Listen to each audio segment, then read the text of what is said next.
la moto de ella es automática y la banda de la moto, que es la que hace que ella tenga fuerza, se reventó, ¿cierto? Y al reventarse la moto dejó de andar y ella menciona que siempre que pasa justo por ese puente, siente una sensación de amenaza porque como que inconscientemente se repite esa imagen en su mente, ¿cierto?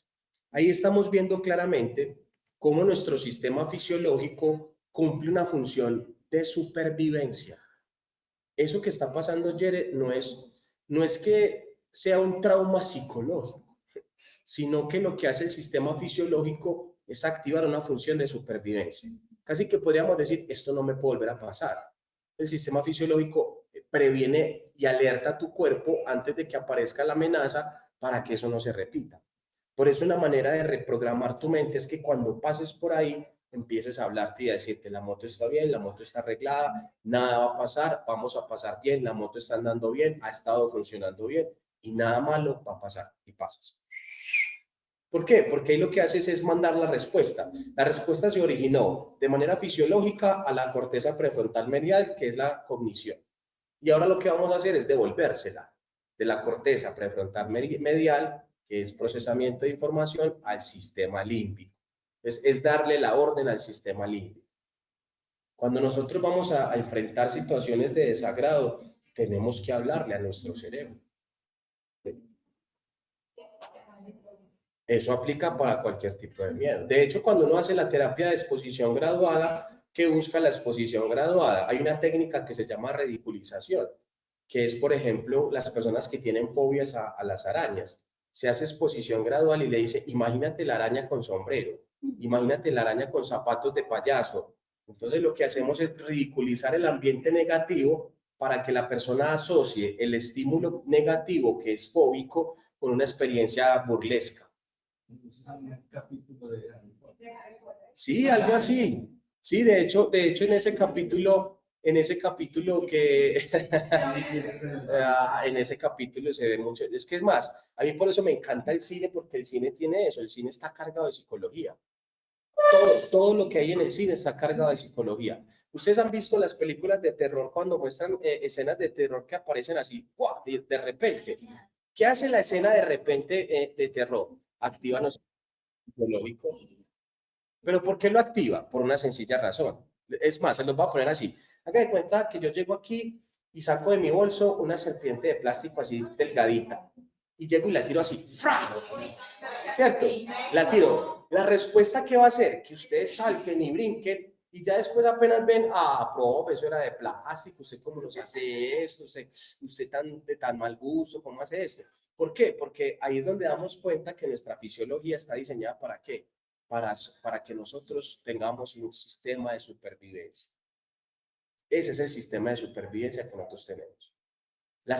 Por eso yo les decía, ya está demostrado por las neurociencias que nosotros aprendemos a base de emociones, a base de emociones.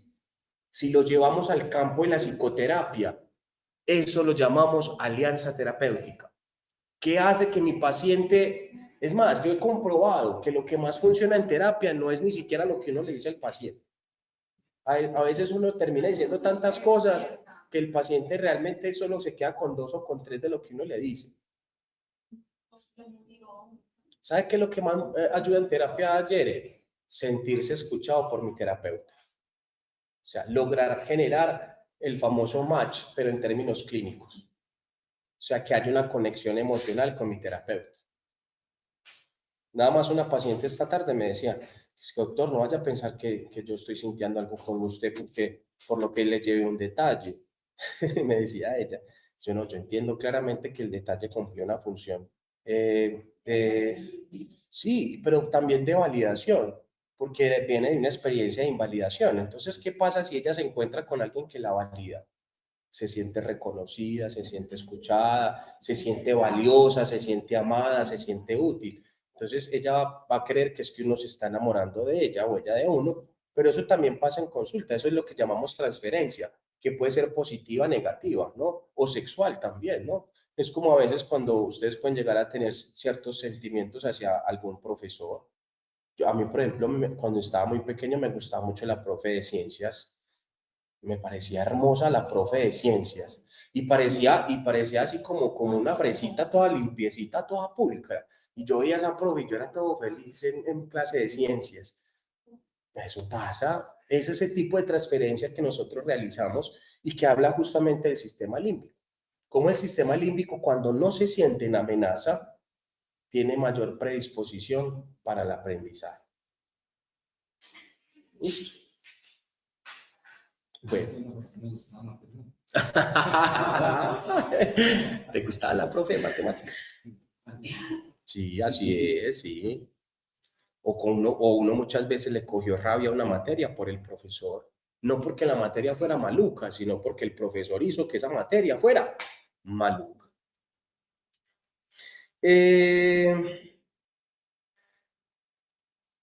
Todo lo que tiene que ver con el sistema límbico tiene que ver también con, mira, dice así, activación del sistema nervioso autónomo, el ritmo cardíaco, se dispara, se respara la respiración, se acelera, se inicia sudoración. Cuando uno mira las fobias, realmente las fobias ¿a qué responden? Al sistema fisiológico. Cuando uno mira los traumas, los famosos traumas, obedecen al sistema fisiológico. Cuando uno mira las dificultades de una persona para dejar una sustancia, obedece al sistema fisiológico. Claro, si encuentra respuesta.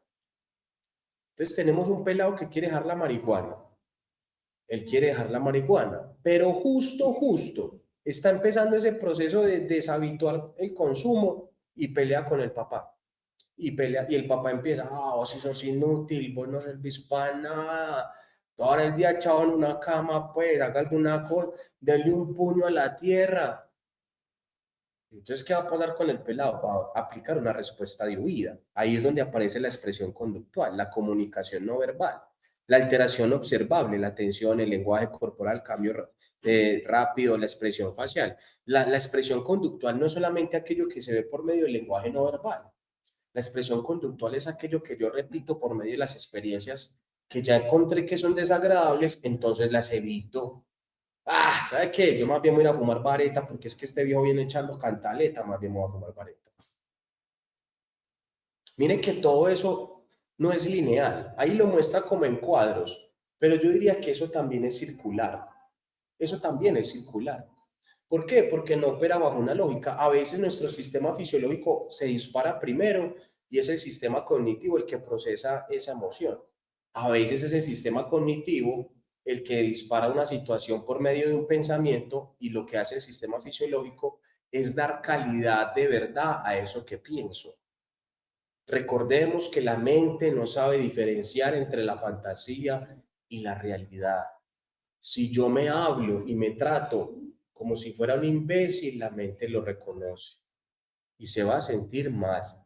Si yo me trato de manera punitiva, grosera, si yo me tiro muy duro a mí, hay personas que se tiran muy duro, se tiran horriblemente duro. Vea, si hay algo que a mí me llama mucho la atención en terapia es eso, cómo los sujetos se hablan, eso que llamamos el diálogo interno, esa voz interna.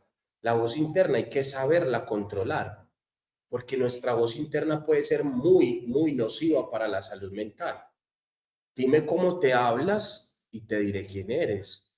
Dime cómo te hablas y te diré cómo regulas tus emociones. Dime cómo te hablas y te diré cuánto te amas. Dime cómo te hablas y te diré cuáles son tus sueños, cómo te ves en el mundo. Es que como uno se habla, determina una cantidad de cosas. No se trata de autoengañarnos, tampoco se trata de minimizarnos, se trata de hablarnos con la misma empatía que nosotros le hablamos a las personas. Y por eso yo les decía, es que nosotros como terapeutas y como psicólogos no podemos vender algo que no somos. Yo cómo le voy a decir a mi paciente ámese si yo internamente no lo hago. Yo cómo le voy a decir a mi paciente háblese bonito si yo no lo hago conmigo mismo. Trátese bien, pero yo no me trato bien. Sea más empático con sus experiencias negativas y yo me doy palo con las mías. En psicología no podemos vender un producto que no tenemos, porque eso Eso carece de sentido. Es más, ¿sabe qué? El paciente se las huele. Ahí mismo se las huele, ahí mismo se da cuenta. ¿Por qué? Porque los pacientes son expertos en darse cuenta si su terapeuta es auténtico o no es auténtico. Son expertos, ahí mismo se la pillan. Ven a esta que dice que no, que háblese bonito y esta con una cara de pasa que tiene, toda arrugada, toda ahora, toda mal geniada. Y uno dice, pero ¿cómo es posible? Y es así. Porque es que no tiene lógica. No tiene lógica, ¿cierto? Y la experiencia subjetiva, que es el sentimiento, el impacto psicológico interno y único, la sensación consciente de miedo o alerta. Ahí están colocando justamente una situación de reacción justamente a una amenaza, ¿cierto? El escenario central de tensión de una amenaza repentina. Pero también podemos ponerlo en otro contexto. O sea, hagamos esa flexibilidad cognitiva. No nos quedemos con lo que la imagen nos dice. Porque en lo personal la imagen está hablando de un escenario de amenaza, pero también podemos poner un escenario agradable. Pensemos cómo opera un sistema fisiológico en un escenario agradable. Tranquilo. ¿Cómo operaría la amígdala? ¿Se activará? No, no procesan. O sí procesa, empieza a procesar otras cosas. Empieza dopamina, oxitocina, empieza a generar mayores sustancias neuroquímicas que sí generan placer. ¿Sí me entiendes? Entonces, ¿qué va a pasar con ese escenario? Es como, por ejemplo, las experiencias fisiológicas que vienen de los sentidos, como las lociones, ¿no? Ustedes no se han dado que hay lociones que lo marcan a uno. Ay, no, esa loción me recuerda un amor que tuve por allá. Así olía ese hombre que tanto me gustaba. Sí. Y de alguna otra forma, ¿qué hace la experiencia fisiológica, el sistema fisiológico? Reconocer el olor, asociarlo con una experiencia, llevarlo a la cognición, traer una imagen y esa imagen trae una respuesta conductual. Ah.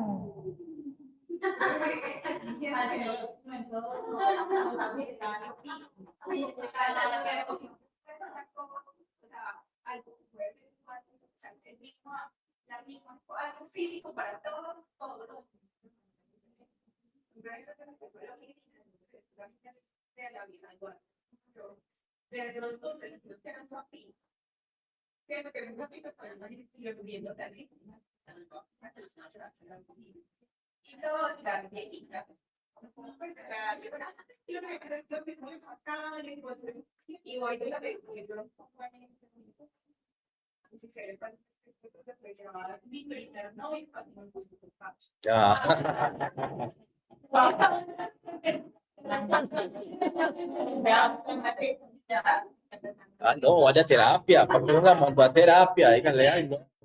Vaya a terapia, mija, que esa amargura, pues, para vivir. Eso que tú acabas de decir, Yere, hace parte del bloque número 4, experiencia subjetiva. Ninguno de nosotros tiene la misma experiencia a un aprendizaje, porque el sistema fisiológico de Yere y el mío es distinto. Procesan distinto. Súmele a eso que a lo mejor la experiencia de algunos de ustedes pueda ser más kinestésica, más auditiva, más visual. Sumémosle a eso nuestras propias cogniciones, que están diseñadas a base justamente de quiénes somos. ¿Cuántos de nosotros nos matamos aprendiendo cosas que podemos hacerlo de manera visual? De forma visual. Yo soy muy visual. Yo necesito ver imágenes para aprender. Si yo no veo imágenes, más, yo aprendo por medio de imágenes. Es más, no sé si a ustedes les pasa cuando están leyendo, que uno llega, yo lo que muchas veces me pasa es que llego y con el libro de Dan y Tani, y hago esto. ¿Ya? Y recreo la imagen y vuelvo al libro. Porque si no recreo la imagen, no puedo seguir leyendo. O sea, necesito recrear la imagen en mi mente para poder seguir leyendo. Necesito imaginarme el escenario que el autor me está describiendo, porque si no lo hago, no encuentro sentido al libro. O sea, leer un libro plano sin imágenes en la cabeza, para mí sería imposible. Sería imposible. De hecho, en terapia, ¿qué hacemos todo el tiempo? Traer imágenes. Traer imágenes. Es más, ¿cómo nos damos cuenta que nuestro trabajo terapéutico está funcionando en consulta? Cuando el paciente llega y te dice, uy, se me vino un recuerdo a la cabeza. Quiere decir que vamos bien. vamos bien, porque si el paciente está evocando imágenes, quiere decir que está activando procesos neurocognitivos, estamos activando funciones fisiológicas, estamos activando sistemas límbicos, estamos accediendo a ese escenario subjetivo que solo él pudo vivir y nadie más que él. Manito levantadas, uy, qué pena, no había visto, es que yo proyecto la imagen y me toca sí o sí salir de pantalla. Vemos a Nelson y a Sexy. Profe, tranquilo. Profe, Dale. quería decir sobre el aprendizaje, los que quieren aprender y que el aprendizaje es emocional. Y usted ahorita mencionó de un grupo suyo, quisiera hablar sobre eso un poquito, pero no es pues para que se vaya a tomar personal. Eh, y quiero aprovechar para decir pues que todos los profesores son excelentes profesores, educados. Personalmente me parece que son muy educados y excelentes profesionales. Entonces, la pregunta que yo me formulo es, estos jóvenes que están en ese grupo, ¿por qué no quieren aprender o no tienen esa motivación? Esa es la pregunta que me surge, pero voy a decir que para mí personalmente, eh, yo, por ejemplo, diría que yo vine a aprender y a que la universidad me dé un certificado, un diploma, si Dios quiere. Porque es que uno pagar esta, es como una millonada, se puede decir, hacer ese esfuerzo. La única intención de uno sería como aprender, porque yo no le veo otra intención, ¿cierto? Ok, pues Nelson, yo creo que hay muchas cosas que tú puedes hacer, no solo aprender, reproducir aquello aprendido. Y por lo menos hay algo que la universidad te va a dar que no solamente es un título, te da una identidad. Cuando nosotros tenemos el título universitario, cualquier título, eso da identidad, eso da mucha identidad. Entonces, no solamente vas a tener un aprendizaje, adquieres una identidad. Yo me siento muy orgulloso de ser psicólogo. Créanme, yo me siento muy orgulloso de ser psicólogo. Es más, yo en este momento de mi vida, al nivel de conciencia y amor que le tengo a esta carrera, yo no me veo haciendo otra cosa que no sea psicología, pero yo, porque para mí la psicología no solo dignificó mi vida, sino que me da identidad. Es más, uno pensaría que mis pacientes aprenden de mí, pero antes yo aprendo de ellos. Y me dijo, wow, es que si hay gente llevada en la vida, uf, y yo quejándome por pendejadas. Y uno se da cuenta que es que si hay gente que está bien llevada, pero que está bien llevada, que tiene unos problemas que uno dice, wow, esta persona tiene unos problemas de tu vida. Y cuando se ven que esos problemas empiezan a hacerse solubles, empiezan a salir de sus problemas, más amor le encuentro a la psicología, porque cambian. Es más, el paciente no se da cuenta que está cambiando. Uno es el que se da cuenta. Y uno le va diciendo a ellos, hey, ¿cómo has cambiado? Ya no eres el mismo. Es más, ustedes, ¿cómo han cambiado? Vea, por ejemplo, Nelson. Nelson ha cambiado mucho. Nelson antes se esforzaba para hablar, ya tiene su auricular. Nelson le costaba mucho formular preguntas, ya la formula de manera muy precisa. Ha aprendido a preguntar y conforme avanza el tiempo, sé que irás aprendiendo cada vez más a preguntar, porque ¿qué es ser psicólogo? El arte de saber preguntar. Ya. Si usted pregunta bien, obtiene las respuestas que necesita. Pregunte mal y se pierde, se va para otro lado, pega la propia embolatada. Yo creo, Nelson, que esta carrera te va a dar no solamente conocimiento, creo también que te va a dar una identidad y que espero que esa identidad te haga sentir muy orgulloso. Profe, muchas gracias. Sí, ese aprendizaje de las preguntas y el pensamiento crítico se lo debemos a ustedes, a los profesores, a todos los profesores que, como ya había dicho, son profesores, excelentes profesionales. Pero, ¿qué pasa con este grupo que no quiere aprender, sabiendo que están pagando, están pagando? ¿Qué sucede ahí, profe? ¿Sabes qué creo yo, Nelson? Que los grupos adquieren identidades. Así como los sujetos adquieren identidades, los grupos adquieren identidades. Yo voy a hacer una interpretación que puede estar acercada a la realidad y que puede también estar llena de sesgos. Yo lo que creo es que este grupo estaba acostumbrado a un tipo de docente y a una formación muy pasiva y a una poca exigencia docente. Entonces se encontraron con un docente que exige, porque a mí me gusta exigir. Ustedes se han dado cuenta que yo en los exámenes exijo análisis. ¿Pero por qué exijo análisis? Porque si ustedes no analizan, no van a poder lograr hacer ese ejercicio con el paciente mañana. Porque es que el acto de hacer psicoterapia es un análisis. Entonces siento que ellos se sintieron muy confrontados con la exigencia de analizar y eso los ha llevado a ellos a cuestionarse, porque siento que vienen de un modelo muy acomodado donde todo era muy fácil. Entonces, exámenes de 3 preguntitas, de 4, preguntitas falso verdadero, o preguntitas de una opción de respuesta y ya, o preguntas que no requerían de un análisis profundo, sino, esta es la respuesta, esto está, un niño lo ve, pum, ¿cierto? Entonces, como que venían de una situación muy, muy cómoda, de una zona de confort, y lo que hice yo como docente fue sacarlos de esa zona de confort. Entonces, al sacarlos de la zona del confort, se vieron reflejados con lo sintomatológico. ¿Qué es cuál? Yo no sé, porque la angustia ante el no saber es muy incómoda. Cuando uno se encuentra con la angustia de no saber, es incómodo, porque hay personas que presumen saber, saber que no tienen. Ceci.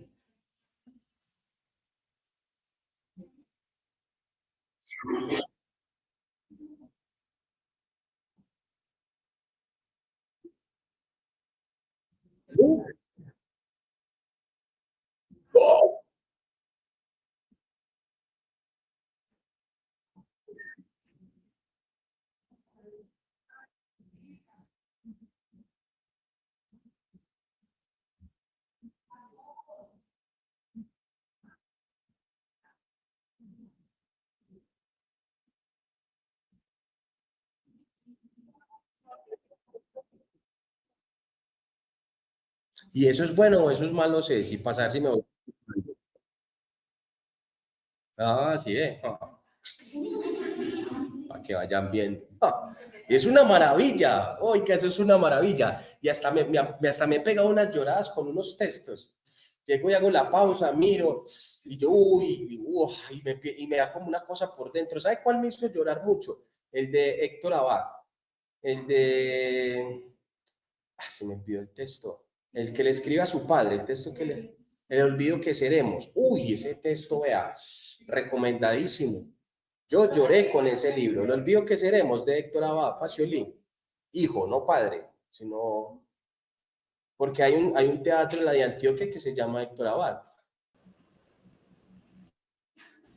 Fue decano Uy, y profe, fue... yo lloré con ese texto y mira que es muy, o sea, se parece a la película, pero el texto es Oh, el demasiado, texto es de más. demasiado descriptivo.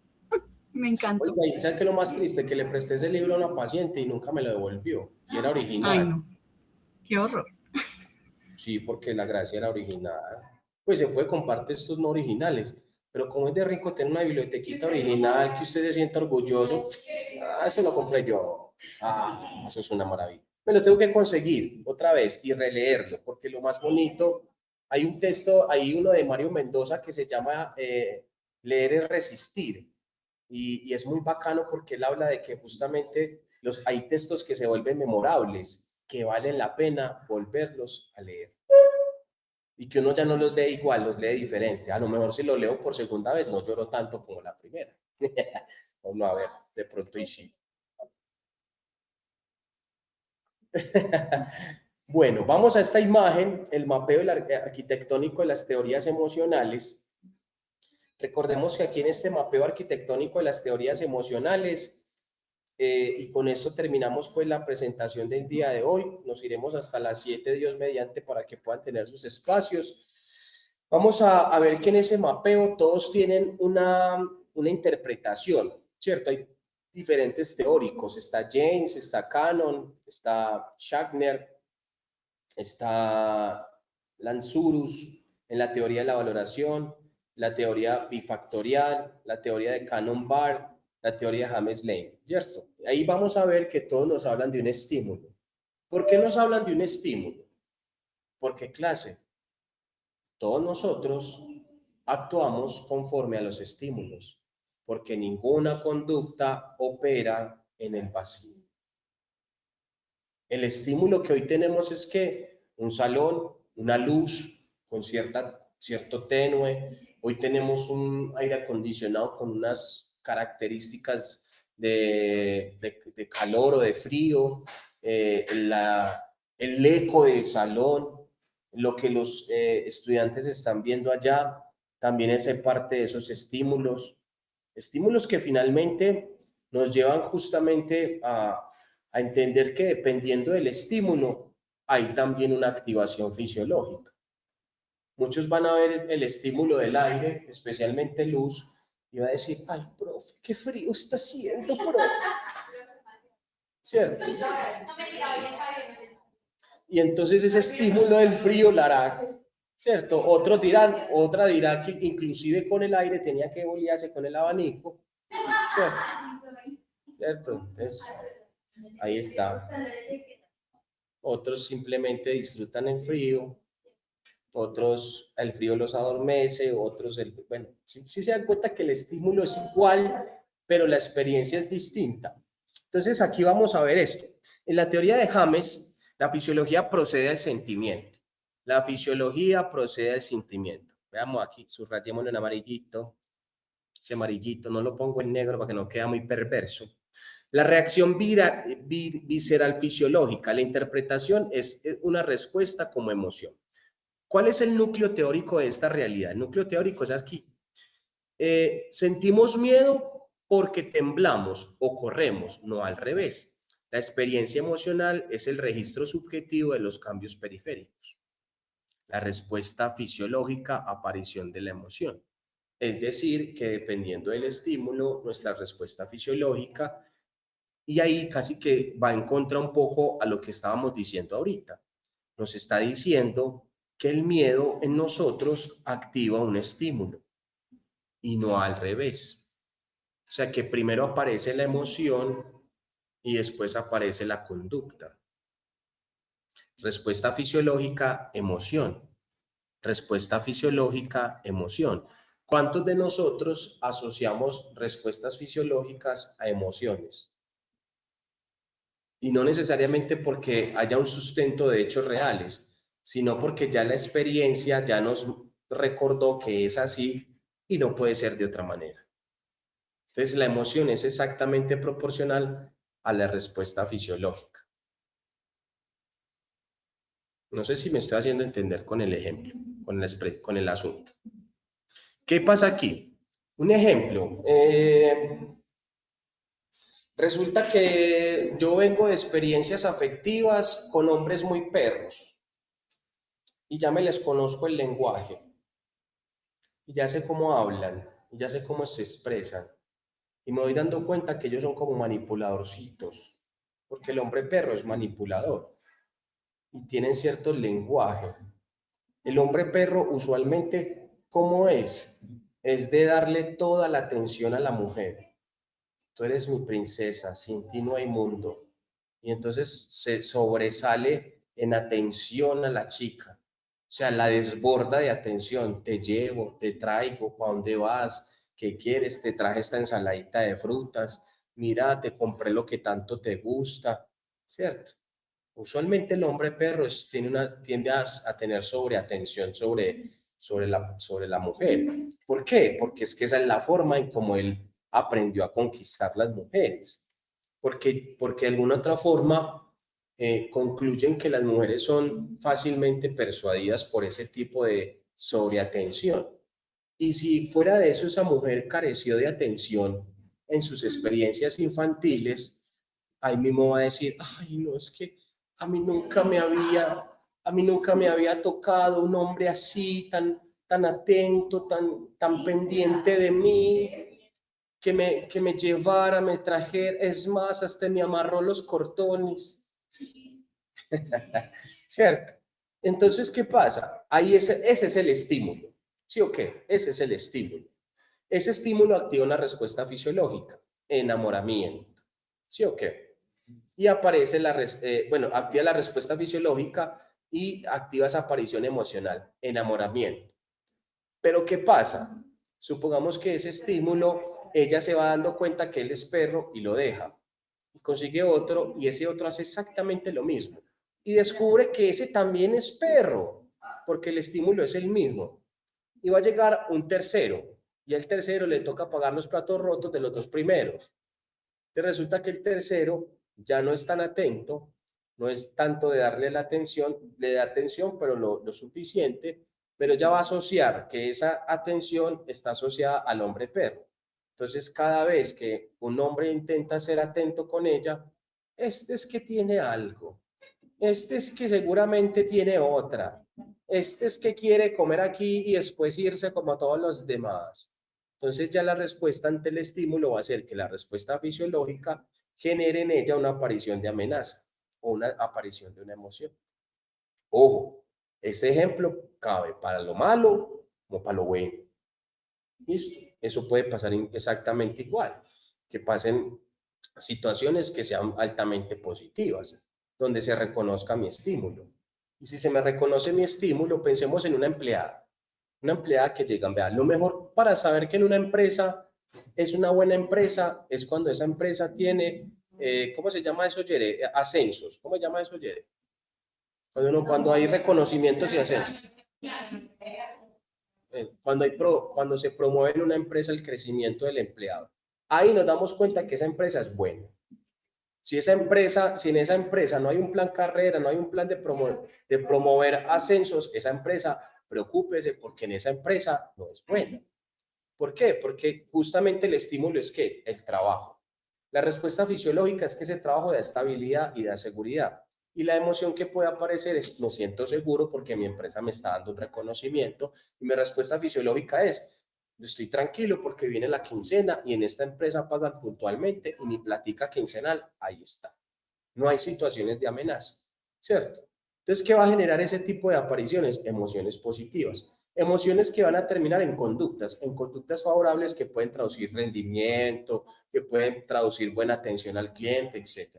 Y si fuera eso, le decimos a ese sujeto o a esa sujeta, le decimos, vení, imagínate que van a haber una promoción para el cargo de coordinadora y te estábamos teniendo en cuenta. Considerábamos que tiene las capacidades para que tú estés en ese lugar, porque ay, ¿en serio? Y entonces ella se va a sentir más estimulada de manera fisiológica y emocional a querer hacer las cosas con mayor capacidad. Y justo cuando llegue a coordinadora, ella va a llegar a coordinadora con la experiencia de haber sido subalterna. ¿Y cómo va a tratar ella a sus subalternos cuando sea coordinadora? De la misma manera, échele ganas, métale moral a la empresa, o pues esperaría que sí, se esperaría que sí. ¿En qué consiste la selección de personal? Que no se le suba los humos. Porque la selección de personal es para hacer un perfil al cargo y que si a esta persona se le da un lugar de poder o un puesto de poder, no se le vayan a subir los humos. Y si se le suben los humos, entonces esta persona no sirve. Por eso todos los cargos tienen algo que se llama periodo de adaptación. Superadaptación. Vamos a ver cómo te va en este periodo de adaptación, ¿cierto? La fisiología procede del sentimiento. Aquí podemos encontrar que muchas veces nosotros frente a ciertas situaciones primero respondemos de manera fisiológica. Esto ya me recuerda, el ejemplo de Jerry cabe perfectamente aquí. La fisiología procede del sentimiento. Tu fisiología te enseñó que pasar por ese puente genera un sentimiento. ¿Cuál? Angustia. Angustia, porque me imagino la angustia, claro, uy, pucha, esto no acelera y usted ahí dándole a eso y eso nada, y esa moto ahí, uy, pucha, ¿cierto?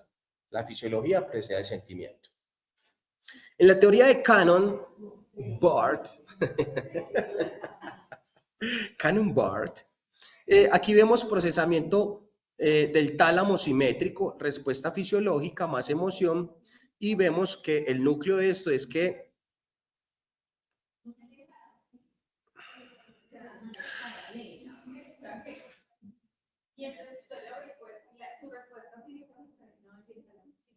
claro, ahí está mostrando algo que tiene que ver con las vísceras, ¿no? Con un tema visceral, un asunto que es más del tálamo simétrico. Quiere decir que aquí no, según la teoría de este señor Cannon-Bard, no hay una respuesta fisiológica que discrimine, sino que la respuesta fisiológica y la emoción van a la par. O sea, él ya no la separa. Vea pues, sí se da cuenta, por eso la ciencia de la psicología es muy hermosa, porque nos permite ver las cosas de manera, de puntos de vista distintos.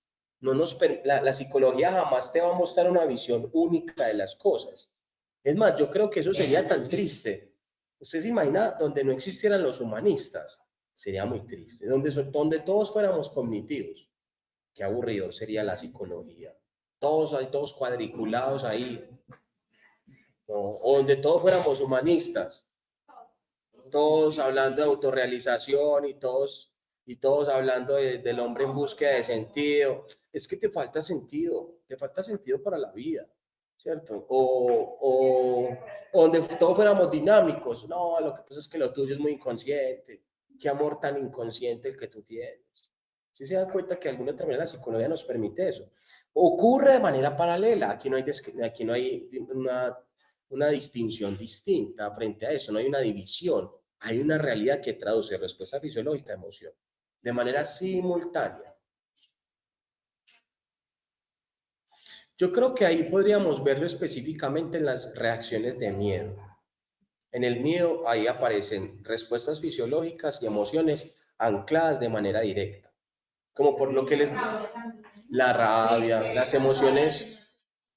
Yo creo que hay emociones mucho más desadaptativas. Por ejemplo, lo que pasa es que la tristeza, usualmente la tristeza, si lo vemos desde la triada de Beck, la tristeza tiene una visión sobre el mundo y sobre el otro, mientras que la rabia puede ser focalizada solo en sí mismo, ¿cierto? La frustración inclusive, ¿cierto? Específicamente yo diría que el miedo, porque el miedo tiende a ser una emoción más primitiva. El miedo tiende a ser una emoción más adaptativa a la supervivencia. ¿Se imaginan donde nosotros no sintiéramos miedo? Vea, el mejor escenario y el mejor escenario, Luisa, para eso es el terremoto. Ahí está. El mejor escenario para eso es el terremoto. ¿Qué hizo el terremoto en ese momento? Activó una fisiología en nosotros y una emoción al mismo tiempo. Al mismo tiempo. Es más, yo les digo una cosa. Ahí muere. Me muere. Chao, toqui, toqui, lulú. Ah, no. Mi mamá estaba bien, yo siempre trabajaba las cosas. Y como a las 11 de la noche me fui a bañar, como que sentí el chorro y ahí. Ahí no me confundí. Vaya terapia, Yere, vaya terapia y no conmigo. Yo no la atiendo, no te atiendo. No, porque ya hay una cercanía más, no se puede atender, se pierde mucha neutralidad. Y tampoco porque no la quiero atender, yo porque tengo que atenderla, no, hay un fisioterapeuta. Vea, yo creo que este tema del terremoto a mí me dejó algo muy particular. Y es que yo les digo una cosa, yo vuelvo a escuchar esa alarma del sismos y me cago del miedo, de buena. A mí eso me generó un impacto tan teso internamente, y más porque yo ahí justifiqué a los venezolanos cuando yo veía los videos que vean a estos escuchando la alarma y en vez de ir corriendo, que antes que mirando, ¿y esto qué es? ¿Y esto qué es? Y eso mismo hice yo. Pero es que porque la hijo de madre alarma no sonó como usualmente debe sonar. La alarma empezó con pitidos. Pip, pip, pip, pip, pip. Y empezó así cuando llega mi esposo y me dice, amor, te está sonando el celular, pero es un pitido más raro. Un pitido, yo ahí haciendo el de ayunito. Un pitido, pero eso está muy raro. Amor, me va a coger el celular. Cuando que es que, amor, un sismo. Yo, ¿un sismo? ¿Cómo que un sismo? Claro, cuando esa pared vea. y esa pared bailando, yo vuelvo a escuchar esa alarma y le digo una cosa, el susto que me da, la reacción fisiológica mía va a ser literalmente miedo, porque ya me da miedo. Es más, yo no sería capaz de vivir en una unidad cerrada por allá en un piso 12 o en un piso 20. ¿Vos te imaginas? Si yo en un segundo piso veía esa pared bailando. ¿Dónde se nos salió? Obvio, yo sí salí. No, nada, antes todo lo contrario. Lo primero que hice, ¿sabes qué fue lo más charro? Que en medio de eso hubo algo instintivo que me hizo pensar con lógica, porque si yo estaba haciendo los huevitos, y mi reacción instintiva, ¿sabe cuál fue? Bajar el gas. Como bajé la perilla del gas, ¡práquete! Y cuando bajé la perilla del gas, ahí mismo corrí por los niños, ¡táquete! Y vámonos, ¿cierto? Pero en ese momento la reacción fue más fisiológica. Ahí podemos ver una reacción conjunta. ¿Listo? Vamos mire que de alguna otra forma la teoría va como ascendente, ¿no? James dice que primero la respuesta fisiológica, luego la emoción. El señor Canor Bar nos dice que se dan de manera conjunta y el señor Schafter Singer. No sé, porque ese tiene que ser alemán, ese fijo que es alemán. La teoría bifactorial nos muestra otra realidad. La mente etiqueta la reacción del cuerpo. ¿Qué significa eso? Que la mente le pone palabras a la emoción.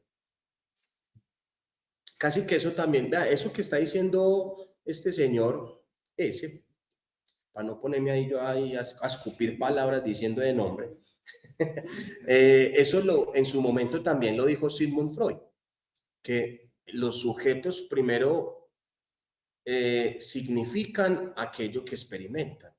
Es decir, nosotros tenemos que ponerle nombre a aquellas experiencias. Es más, pensemos en las experiencias desagradables. Hombres perros, no me hable de ese hijo de tantas. No me hable de ese hijo de pucha, que ese es un mal, no sé qué, no sé qué.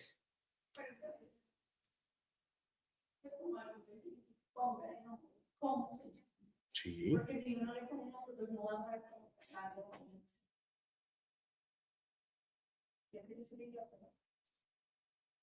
Qué bueno, y deberías continuar. Es más, no la abandones.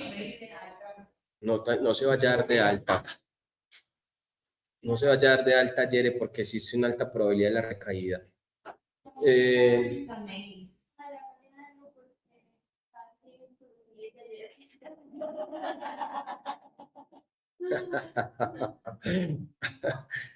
Yere, deberías de tener un tarrito con monedas y cada vez que te digan vaya a terapia, usted termina ese tarrito lleno y cuando ya esté lleno ya sabe que con eso puede pagar la consulta.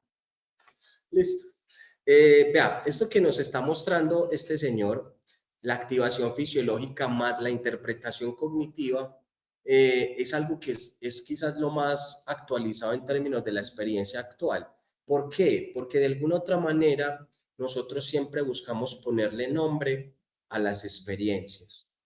Siempre buscamos ponerle nombre. Es más, no ponerle nombre nos genera mucha angustia. Cuando no sabemos qué está pasando con esa experiencia y no le podemos poner nombre, eso nos genera profunda angustia. Manito levantada. Lina.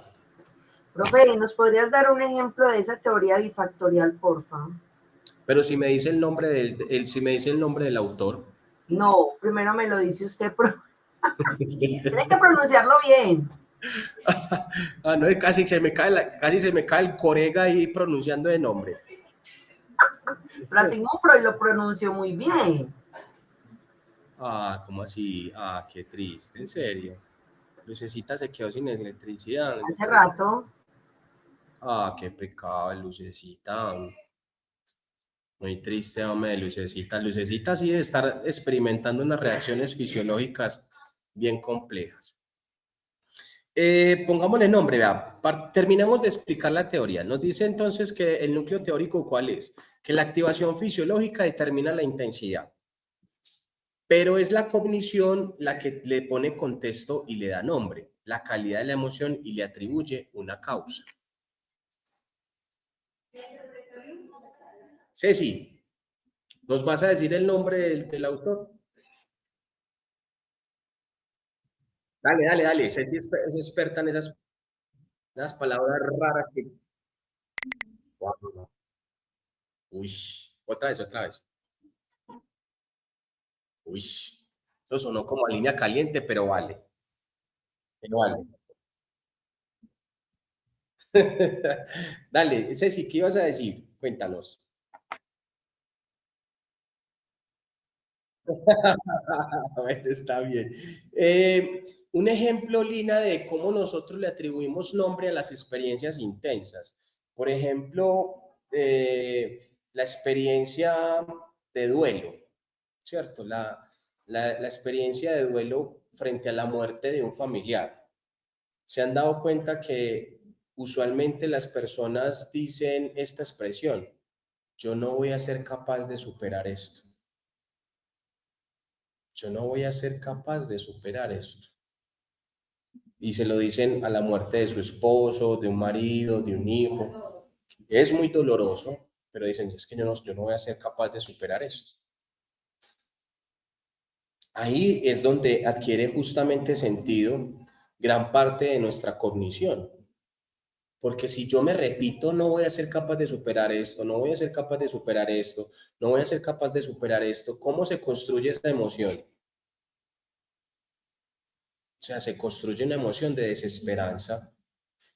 Vea, a mí me ha llamado mucho la atención este personaje, este técnico del Paris Saint-Germain. ¿Cómo es que se llama el técnico? Que se le murió la hija. ¿Cómo es que se llama? Enrique es que se llama.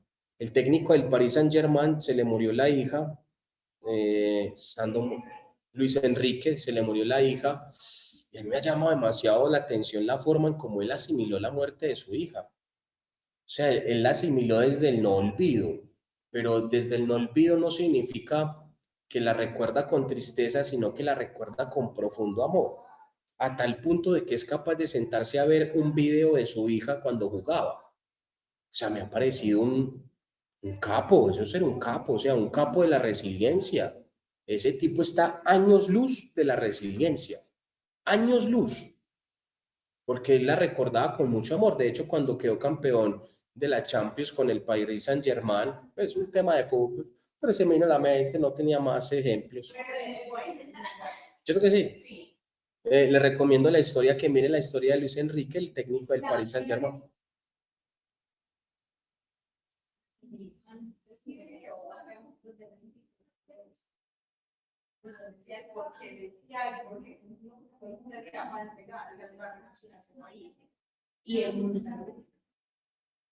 Y gran parte de lo que él hace es resignificar la vivencia de su hija en sus triunfos. O sea, su hija vive en sus triunfos.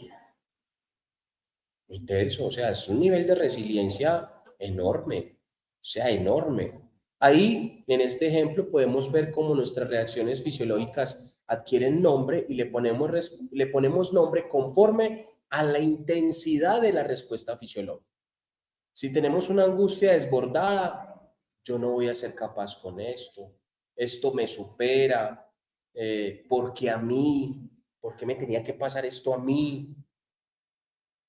Miremos las respuestas fisiológicas, las respuestas cognitivas que nos dan las personas damnificadas del terremoto. Y lo más berraco es que les digo una cosa. O sea, yo después de esto me queda la experiencia. Uno, de que en mi casa sí o sí tiene que haber un botiquín de primeros auxilios. Dos, que la próxima vez que suene la alarma, qué pecado, pero los más perjudicados van a ser los gatos. Porque los berracos para encontrarlo en ese momento. Qué berracos. No, yo vine a pelear los gatos cuando ya estaba afuera. Es que, ay, amor, no sacamos los gatos. Yo, ay, amor, esperemos que no haya pasado nada, porque le digo la verdad, sí, yo me doy cuenta que los gatos van a llevar de la rumbo, qué pecado. Porque aquí, imagínense, yo tengo que sacar dos gatos y mis dos hijos. ¿A qué hora y yo espero que me toque la próxima vez con mis hijos. Yo espero, si me llegase a tocar. Pero la realidad clase, espérenme, yo conecto el coso este que ya se está descargando. Pero la realidad clase es que de alguna otra manera los sismos se van a seguir presentando. O sea, esto va a seguir pasando. ¿Por qué? Porque los movimientos telúrgicos y las placas tectónicas van a seguir en movimiento. Esto ya está demostrando es que lo que está pasando es que la Tierra se está moviendo. Lo más particular es que cuando la Tierra se mueve, no solo se mueve la Tierra, se mueve la órbita y el eje de la Tierra. Cambia la órbita. Y yo supongo que si está cambiando la órbita de la Tierra, es porque la Tierra misma se está protegiendo del cambio climático. En pocas palabras, tenemos que estar preparados porque los terremotos van a seguir presentándose. No ve que por ahí no está saliendo que tembló en Perú también. En Perú tembló. Ah, ¿eso es el temblor de Perú? Sí, en Perú.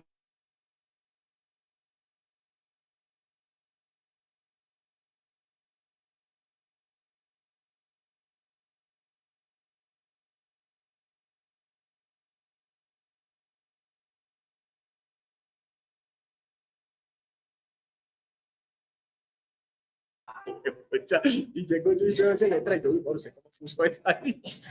Qué cartel tan berraco. Bueno.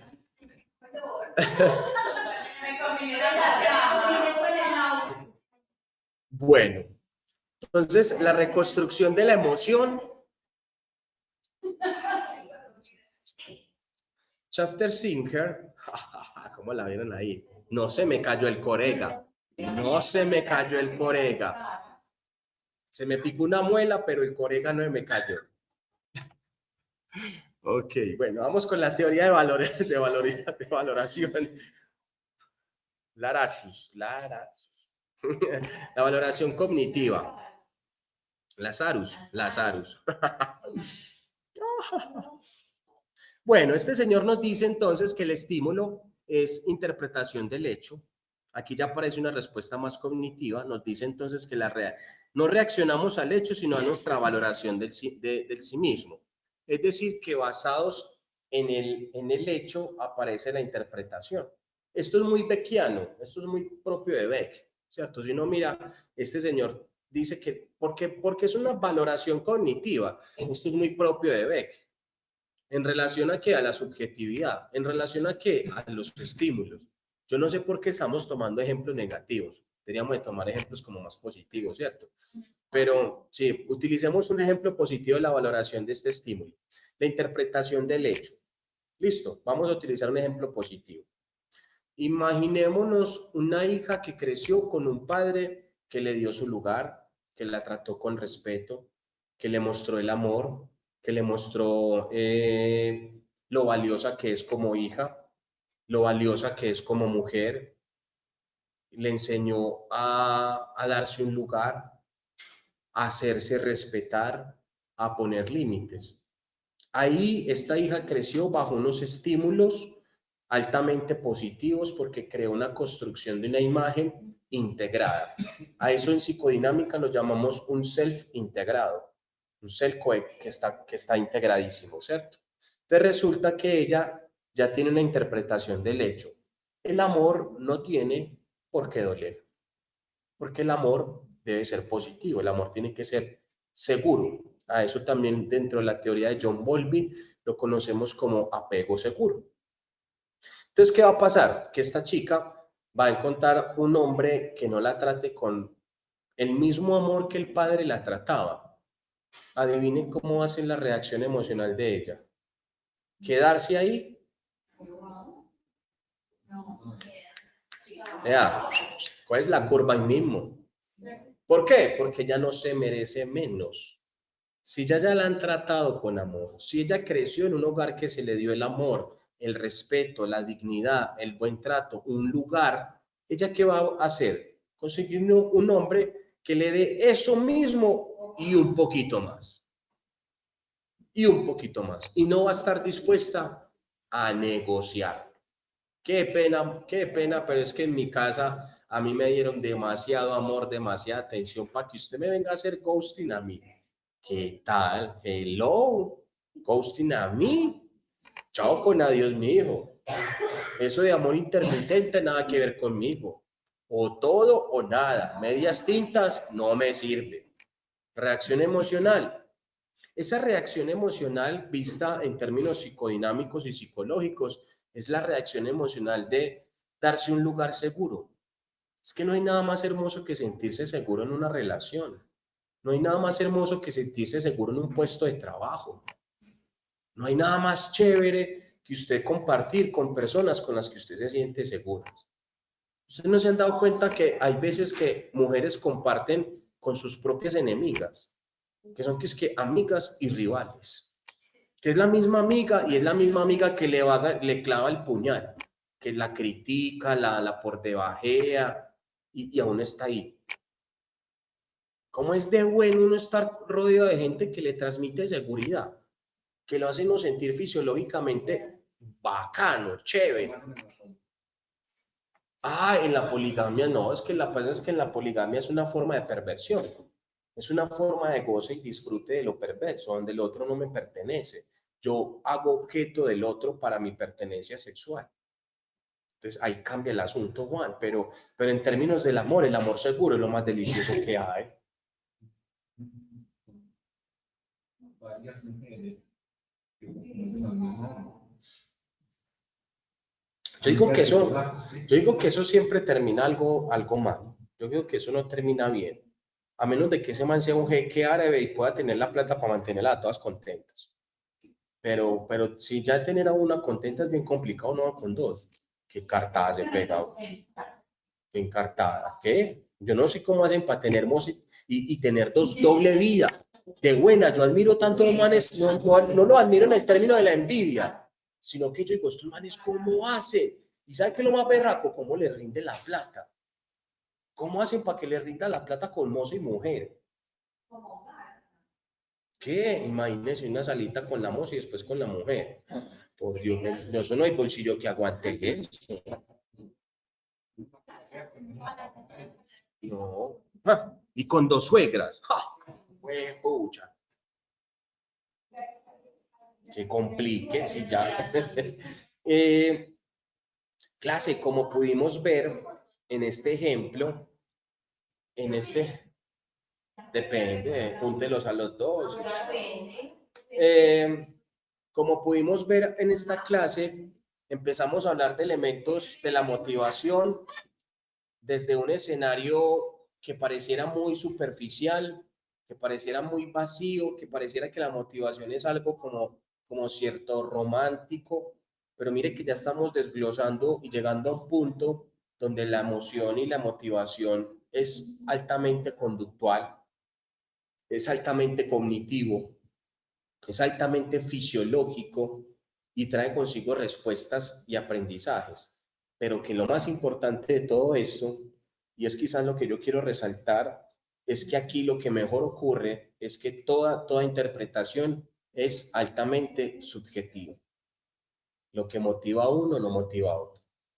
Un estímulo para uno puede ser agradable y para otro muy desagradable. El ejemplo del sapito aquel, ¿cierto? Vamos a hacer y elaborar el feedback para que nos podamos ir a descansar.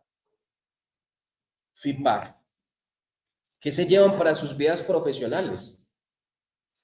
Lina. Profe, bueno, yo me llevo que el aprendizaje, definitivamente creo que el éxito del aprendizaje debe estar motivado. Pues debe haber una motivación para que el aprendizaje sea como más efectivo.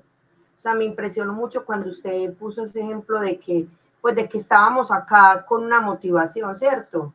Pues los que estamos, por ejemplo, estudiando y el ejemplo que pusiste de la otra clase. Eso, por ejemplo, me llevó a mí a cuestionarme mucho, bueno, ¿cómo me motivo yo para, así sea cansada, así sea enferma, sentarme acá, prender una cámara, escuchar los profes, ver los compañeros, ¿cierto? Porque eso, de verdad que muchas veces uno no siempre quiere, uy, qué rico, me voy a sentar dos, 3 horas a ver clase, pero ¿qué me lleva a mí a hacer ese esfuerzo de sentarme, escuchar, aportar, ¿cierto? Y cómo esa motivación me lleva a entender lo que la otra persona quiere transmitir, en este caso usted, profe. Con mucho gusto. Cuando Gracias, esté profe. acá en Medellín se toma la foto conmigo ahí que nos grabo, listo. Sí. Gracias, profe. Joana, ¿Qué? Ay, yo sí me voy a soñar ese momento cuando estén graduando. Yo espero soñármelo, pues. No, profe, claro. No, yo estaba apoyando prácticas, pero tuve un momento de mucha frustración. No, eso es cuando me cuenta. ¿Cómo te sientes con él? Johanna, ¿cómo estás? No, ya, pequeños monstruos, pequeños monstruos. Bueno, profe, ¿cómo llevo yo? Que cuando, que cuando el sistema límbico se siente en amenaza, eh, no hay mayor disponibilidad para aprender. ¿Sí? Entonces, el tema de que la letra con sangre entra, pues no es que haya 100% un aprendizaje significativo, sino más bien una experiencia dolorosa, un aprendizaje por medio de una experiencia dolorosa. Así es. Y es muy triste, pero así es. ¿Quién más nos regala el feedback por aquí? ¿Nadie más? Yo quiero decir algo, pero no sería como un feedback. Que no de acuerdo a ese mapeo, esas teorías emocionales